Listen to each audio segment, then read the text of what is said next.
Right, well, let's look at the mechanical heart of Northern General 604 with the AEC, 1936 AEC A172 engine, and probably the worst diesel engine that AEC made. As you can see, I trust this is supplied especially to Northern General in tilted form to lower the height of the engine, which was always a problem with British engines, which means the special sump is triangular in cross section. We've just had the fuel pump, which is this, overhauled, and which is fitted with a lift pump. Both are by CAV Bosch.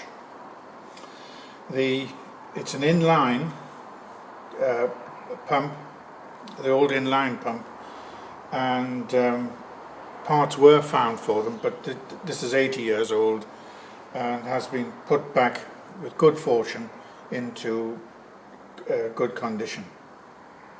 The injectors, which are here, CAV injectors, were also needed considerable work. The rest is, I think, fairly obviously starter motor here, fuel supply, and the gearbox is at the far end. A David Brown gearbox, which is really a lorry gearbox, was fitted on the end.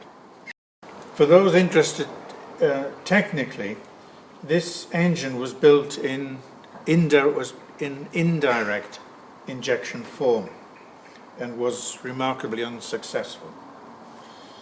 It was only fitted to buses and to tanks, and the Tank Museum in Hampshire were quite helpful, and they have one of these engines sectioned for instructional purposes. Otherwise, this, we believe, is the only A172 model in existence.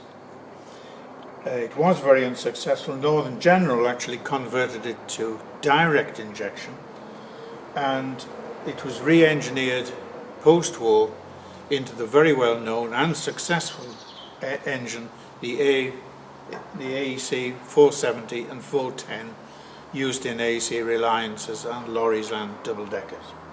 So eventually they got it right, but we believe this is the only one left of an original 172 as built in 1936 and modified by Northern General themselves. You can see here the 30-foot long interior of the Short Brothers body. One thing you'll notice is that there are no luggage racks. Northern General didn't appear to like them very much, and it's a relatively light body with steam bent plywood roof. At the moment we are just fitting linoleum to the floor, which is in progress at the moment. It's been fitted to the sides, and as you can see, the passageway is inset lower and the seats are raised, and this is how they got 44 seats all facing forward into this interior in 1934, and the first vehicle to do this, basically. Here we can look at some details of the bodywork. The cream upper is more or less finished. The lower, it will be a dark red, and this is the appropriate undercoat.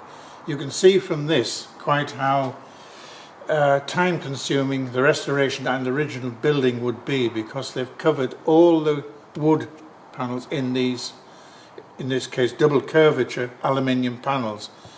And this is a time when skilled labour was a lot less expensive than it is today. This means it's a very time-consuming body to rebuild.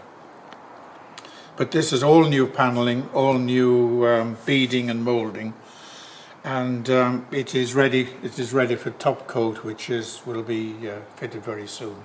This is more or less the final colour of the cream is final colour, apart from any varnishing we will do, and I do expect we will varnish.